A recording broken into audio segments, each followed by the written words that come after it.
Yo guys, welcome to ShayanGaming. So after spending a ridiculous amount of time trying to pass the Subterranean lab level in Swarm, I finally managed to do it solo, and I wanted to share how exactly I did that. Now first of all, I did go back to the first two maps, the Warehouse District and the Outskirts, to just basically farm gold, and I also tested out all the different champions that we've unlocked up until that point, and I ended up upgrading quite a lot of stuff. So what I'm showing you now is not what I had when I solved it, because obviously I've played the game since then and I've unlocked some more stuff. But if you probably take half of what I have here, but slightly more than half, then you're probably at the amount that I was at. But the thing that I was really trying to max out is the ability haste, because abilities is basically the only real thing you can do quite frequently that really makes a big impact in the game. And also health and armor, very important, because in Subterranean lab, especially when you get to the end, it's just a very long fight, and the area that you can move around in shrinks, so you're going to be taking quite a lot of damage even if you don't want to. So having that armor and health will really help you survive that final fight. But as for which champion I ended up being able to successfully do that level with, it was Ilaoi,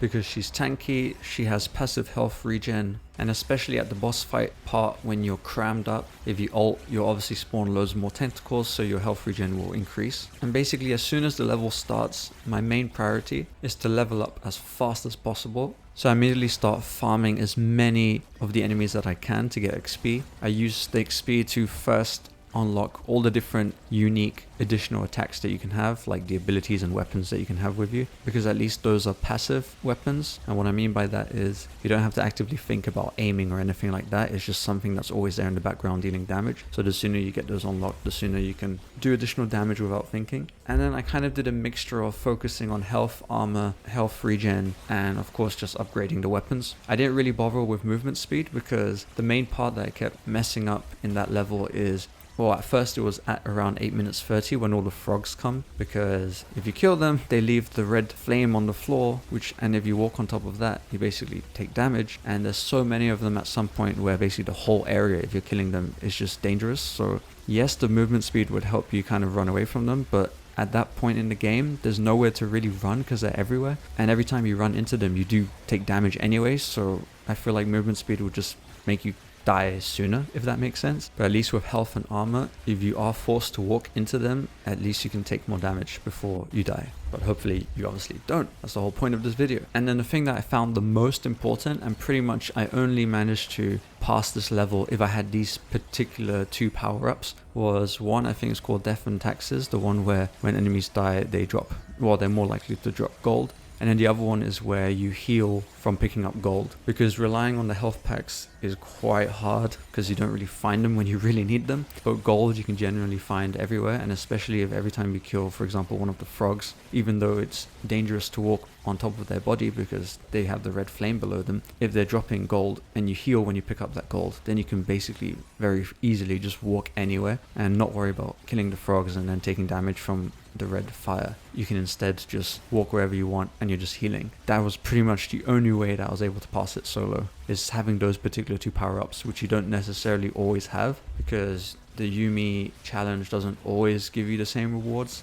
So that was a bit annoying. So it did feel like some games, if you don't get those, then you're kind of screwed. But on the bright side, I always just focused on getting gold anyway, because I was like, if I don't make it this round, at least I've got as much gold as possible so I can upgrade some stuff. But yeah, definitely prioritize the Yumi challenges. I'd say it's basically insane to try to do this without having all of them unlocked. And yeah, just try to always in general hang around near the ice thing, so that when this does happen, you can just take the ice and freeze everyone, and use that moment to just kill the frogs from a safe distance, clear it out as much as possible.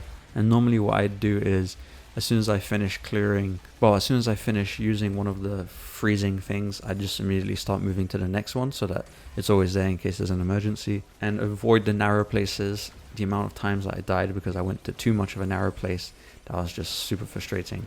And another thing that's really annoying in that map is the bomb carrying thingies, because they walk pretty damn fast. I think they might actually outrun you if you're not upgrading movement speed, which I wasn't. But the static shock weapon helped so much, because without even me having to attack anyone, it would just shock like one nearby enemy, which would then shock the bomb carrier, and then they would all just explode far away.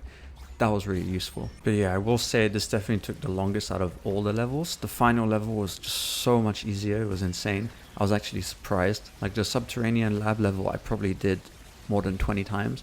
But the final level after that, I think I successfully did it on my 4th attempt. There is a twist, but I won't give you any spoilers for the 4th level. But yeah, to summarize, use Alawi, prioritize health, armor, health regen, both during the match and with your coins and purchases you can make outside of the game, and upgrading your weapons. Do order Yumi challenges, get the one that drops more gold on enemies' death, get the one that heals you when you pick up gold, stay near the freezing things, try to get static shock, and also the spinning blade things that go around you in a circle. They are super useful for allowing you to just stand in one spot, and it just kills all the frogs once you've upgraded it enough, and then you don't have to move anywhere.